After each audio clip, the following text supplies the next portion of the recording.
अस्सलाम वालेकुम। SMTV global के साथ मैं हूं आमना अनफाल। सबसे पहले न्यूज़ हेडलाइंस।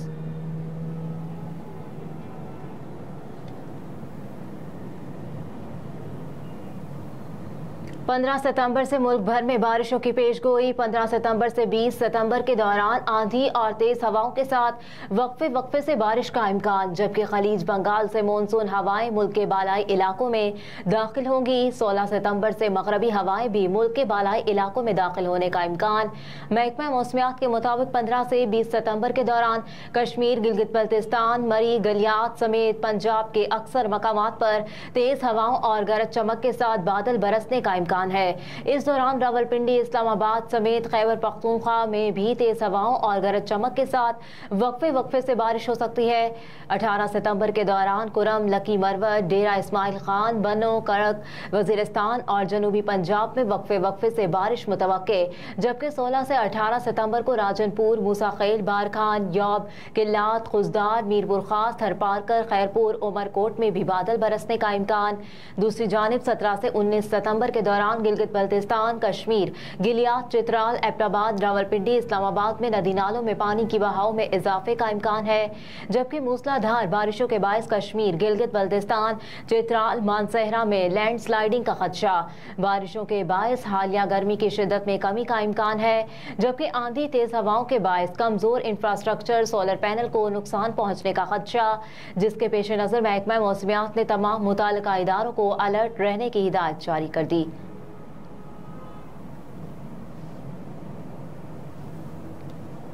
पीपल्स पार्टी को मौका मिला तो तालीमी इदारों को मजीद बेहतर बनाएंगे। मुल्तान में एक तकरीब से खिताब में chairman people's party Bilawal Bhutto ने कहा, अपने वसाइल में रहकर तालीमी इदारों को तगड़ा करेंगे। सेहत और तालीम के शोबों में किसी किस्म की रुकावट नहीं होनी चाहिए। सही तरीके से वसाइल खर्च हों तो अच्छे इदारे बन सकते हैं। मजीद कहा कि हम चाहते हैं पसमानदा इलाकों के लोगों को मौके दस्तयाब हों। पीपल्स पार्टी ने हमेशा तालीम पर तवज्जो दी। पसमानदा इलाकों के बच्चों को भी तालीम की सहूलतें मिलनी चाहिए। हमारे लोग बासलाहियत हैं। कोशिश है कि अपने अवाम को भी आला तालीम की सहूलतें फराहम करें।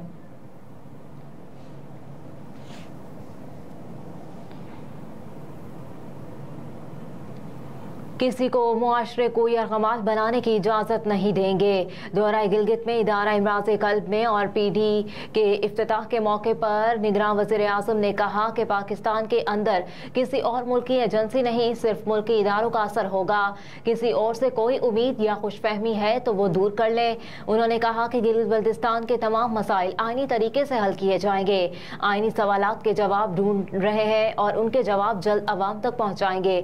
अनवारुल हक काकड़ ने कहा कि किसी भी निशिस्त के लिए बोली नहीं लगी। हम बोलियां लगाने नहीं, बोलियों का गला घोटने आए हैं। निगरान वज़ीर आज़म ने कहा कि गिलगित के लोगों के लिए पैगाम लेकर आया हूं कि एक दूसरे के हुकूक का एहतराम करें, दूरियों को हिकमत के साथ दूर करें। गिलगित में भाईचारा यहाँ के समाज का अक़दार में है।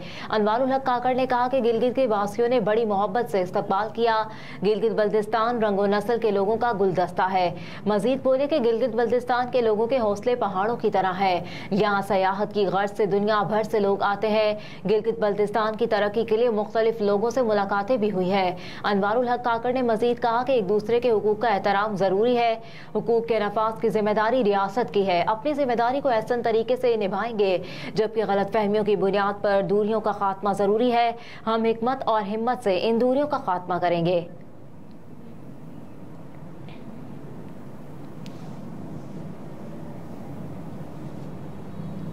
Gun and country club case, उम्मीद है अगला बेंच केस को एंजॉय करेगा। सुप्रीम कोर्ट में gun and country club case की समाअत के दौरान चीफ जस्टिस उमर अता बंदयाल ने दिलचस्प रिमार्क्स देते हुए कहा कि उम्मीद है अगला बेंच केस को एंजॉय करेगा।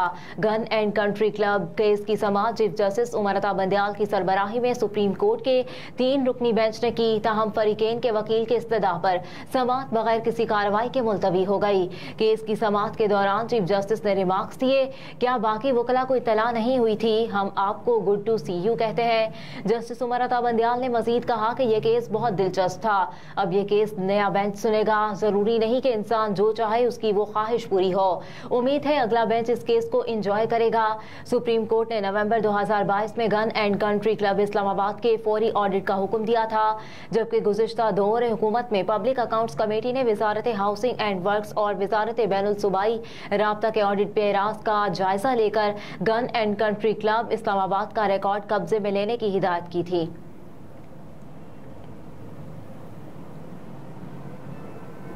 बिजली बिलों में रिलीफ के लिए IMF ने सख्त शराइत का तहरीरी मुआहदा मांग लिया। IMF ने वजारत खजाना और वजारत तवानाई से 5 शराइत पर मबनी मुआहदे का मुतालबा किया है। IMF ने कैप्टो पावर प्रोड्यूसर्स को दी गई बरात वापस लेने का मुतालबा किया। IMF ने कहा है कि दीगर सारिफीन की तरह कैप्टो पावर प्रोड्यूसर्स के लिए गैस निर्खों में फौरी इजाफा किया जाए। IMF के मुताबिक कैप्टो पावर प्रोड्यूसर्स के लिए गैस निर्खों में इजाफा जुलाई 2023 से नाफिज किया जाएगा। कैप्टो पावर प्रोड्यूसर्स के लिए रियायत खत्म और निर्खों में इजाफे का प्लान फराहम किया जाए। ज़राए का कहना है कि वजारत खजाना की जानिब से रिलीफ का ऐलान करने और IMF शराइत पर अमल दरामद के लिए वक्त मांगा है। IMF ने वजारत खजाना को हिदायत की है कि सारिफीन को रिलीफ देने के लिए पावर सेक्टर का निज़ाम दुरुस्त किया जाए।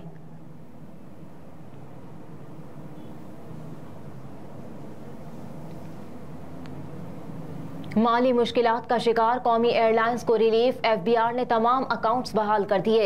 FBR के मुताबिक PIA ने तहरीरी तौर पर रवा माह अदायगी की यकीन दहानी करवाई है। रवा माह कौमी एयरलाइन FBR को 2 अरब 50 करोड़ रुपए अदा करेगी। PIA ने मजमूई तौर पर 8 अरब रुपए की अदायगी करनी है, जबकि याद इससे कबल FBR ने एक हफ्ता कबल फेडरल एक्साइज ड्यूटी की अदम अदायगी पर PIA के तमाम बैंक अकाउंट्स मुंजमद कर दिए थे। बैंक अकाउंट्स मुंजमद होने से PIA को शदीद माली मुश्किलात का सामना था। बैंक अकाउंट्स मुंजमद होने से PIA मुलाजमीन को अगस्त की तनख्वाहें जारी करने में ताखीर हुई। ताहम अब FBR ने PIA की बैंक अकाउंट्स बहाल कर दिए।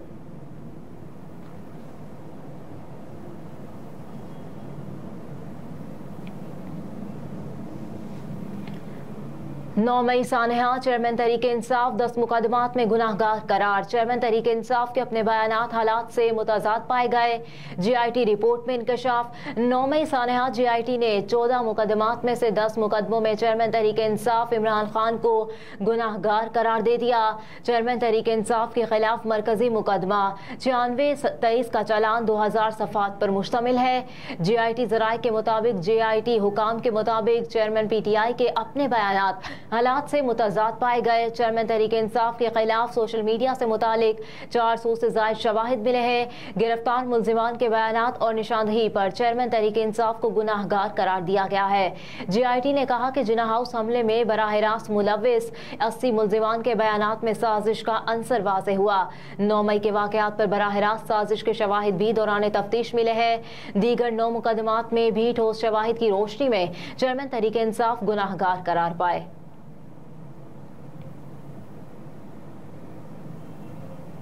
नवाज शरीफ 21 अक्टूबर को वतन वापस पहुंचेंगे। नवाज शरीफ का लाहौर में इस्तकबाल किया जाएगा और मुल्क के मुख्तलिफ इलाकों में उनके लिए रैलियां निकाली जाएंगी।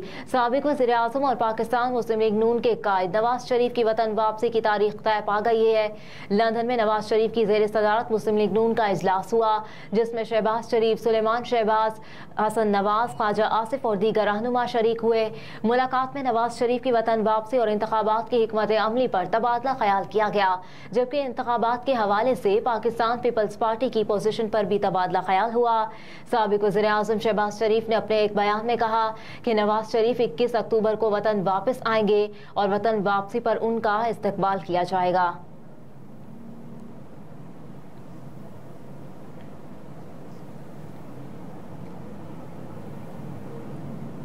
ख़वातीन के लिए मुनासिब उम्रा लिबास के हवाले से सऊदी हुकाम की वजाहत। वजारत हज व उम्रा ने सोशल मीडिया वेबसाइट एक्स पर बयान में कहा कि ख़वातीन उम्रे के लिए गैर आराइशी लिबास का इंतखाब करें। हज व उम्रा की वजारत के मुताबिक लिबास ढीला होना चाहिए जो जिस्म के किसी भी हिस्से को जाहिर ना करे। वजारत हज व उम्रा ने मजीद कहा कि ख़वातीन उम्रे के लिए मस्जिदुल हराम आते वक्त ऐसा कोई भी लिबास पहन सकती हैं जो तीनों ज़वाबित पर पूरा उतरे।